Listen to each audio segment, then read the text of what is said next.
Hello, welcome to timeless কুহু। আমি কুহু। হ্যাঁ, বল। আমার বাগানে এঁচোড়। এই তোর বাগানে এঁচোড়? হ্যাঁ, এই এঁচোড় দিয়ে তো অনেক কিছুই খেয়েছি। তোমার এঁচোড়ের বিরিয়ানি, এঁচোড়ের কোপ্তা, এঁচোড়ের ডালনা। আচ্ছা, এবার তোকে এঁচোড়ের একটা অন্য রেসিপি করে শেখাবো। চল রান্নাঘরে। তাপসী যে এঁচোড়টা দিল সেটা বেশ কচি আর ছোট, তো ভাবলাম এটা দিয়ে এঁচোড়ের কিমা করি। প্রথমে সরষের তেল দুটো হাতে মাখিয়ে নিলাম, আর যেই ছুরিটা দিয়ে কাটবো তাতেও সরষের তেল মাখিয়ে নিলাম যাতে এর আঠাটা না লেগে যায়। একটা কাগজের ওপর কাটবো। কচি এঁচোড় বলে কাটতে কোনো অসুবিধাই হবে না। যারা তোমরা বটিতে কমফোর্টেবল বটিতে কাটতে পারো। এ দেখো, এইভাবে লম্বা করে কাটলাম। আবার এইভাবে এটাকে দু টুকরো করব প্রত্যেকটা।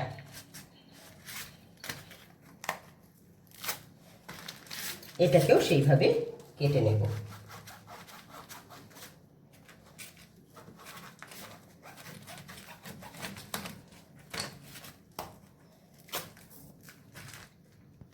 এবার এই ছালগুলোকে এইভাবে কেটে নেব।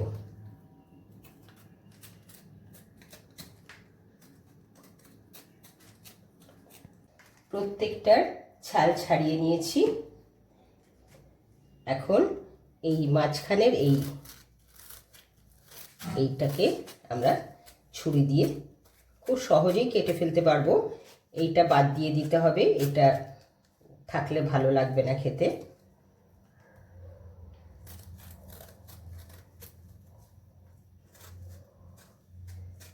এবার সব কটার এরকম বাদ দিয়ে, এই প্রত্যেকটার বাদ দিয়ে ভালো করে ধুয়ে আনছি।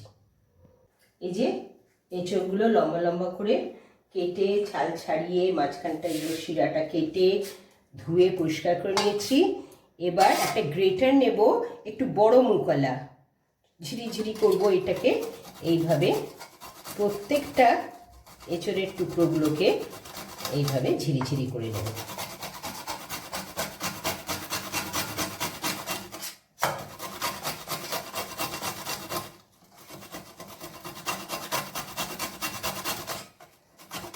এই জন্য বড় মুখটা লাগে যাতে ঝিরিঝিরি করতে সুবিধা হয়।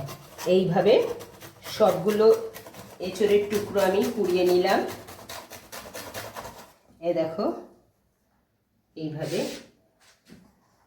কোরানো হবে। আমি গ্যাসেতে কড়াই বসিয়ে দিয়েছি। এতে 1.5 টেবিল চামচের বেশি সর্ষের তেল দিয়েছি। আর ফোড়ন দেওয়ার জন্য আমি নিয়েছি এখানে জয়ত্রী, স্টার আনিস, দারচিনি, লবঙ্গ, একটা শুকনো লঙ্কা, দুটো তেজপাতা, আর এলাচ আর কিছুটা জিরে। এগুলো দিয়ে আমি ফোড়ন দেব।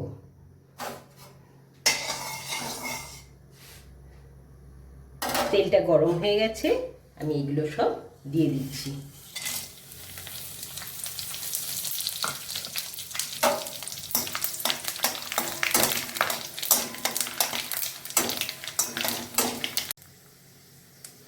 কয়েক সেকেন্ড নাড়িয়ে নিয়ে এবার আমি 3টে মিডিয়াম সাইজ পেঁয়াজ কুচিয়ে নিয়েছি, সেটা দিয়ে দিচ্ছি।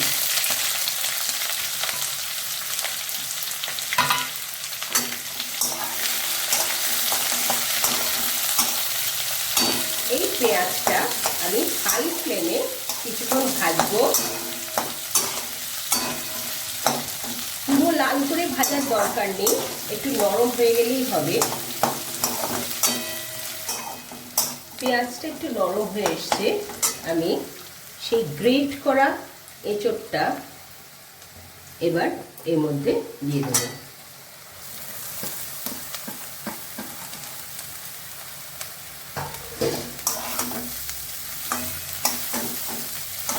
এটাকে বেশ কিছুক্ষণ নাড়াচাড়া করব। এই হাই ফ্লেমে কিছুক্ষণ এটাকে ভাজা ভাজা করে নিলাম। এবার ফ্লেমটাকে মিডিয়াম করে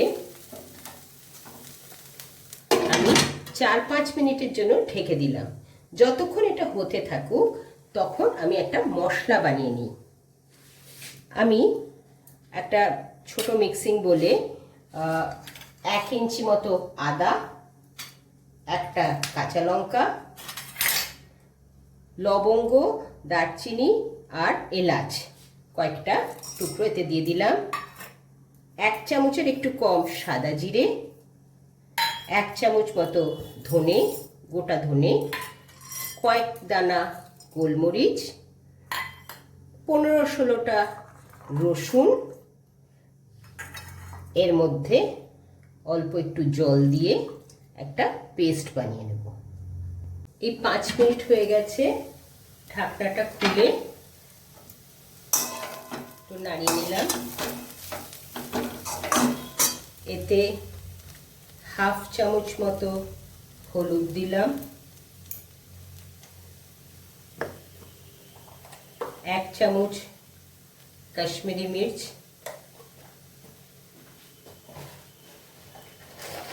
স্বাদ মতো নুন, আর যে মশলাটা বানিয়ে রেখেছিলাম পেস্ট করে সেটা দিয়ে দিলাম।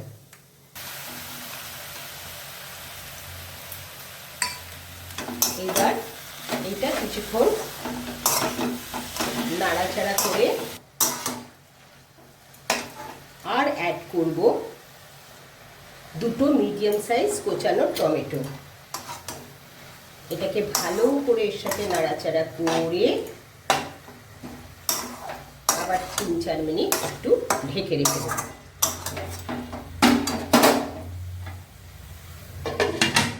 মিডিয়াম আঁচ করে দিলাম। ঢাকনাটা খুললাম, এবার গ্যাসটা অফ করলাম। এই কষানো এঁচোড়টা আমি প্রেসার কুকারে ট্রান্সফার করছি।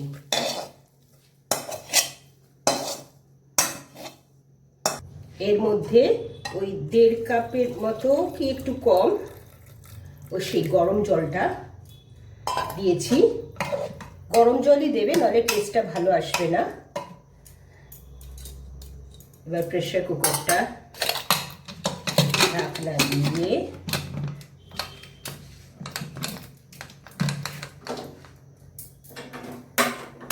হাই ফ্লেমে আমি 2টো সিটি দেব। 2টো সিটি পড়লে ফ্লেমটা কমিয়ে 10-12 মিনিট মতো রেখে দেব। তারপর গ্যাস অফ করে যতক্ষণে সিটি ওই হাওয়াটা গরম ভাবটা বেরিয়ে যায় ততক্ষণে রেখে তারপর খুলব।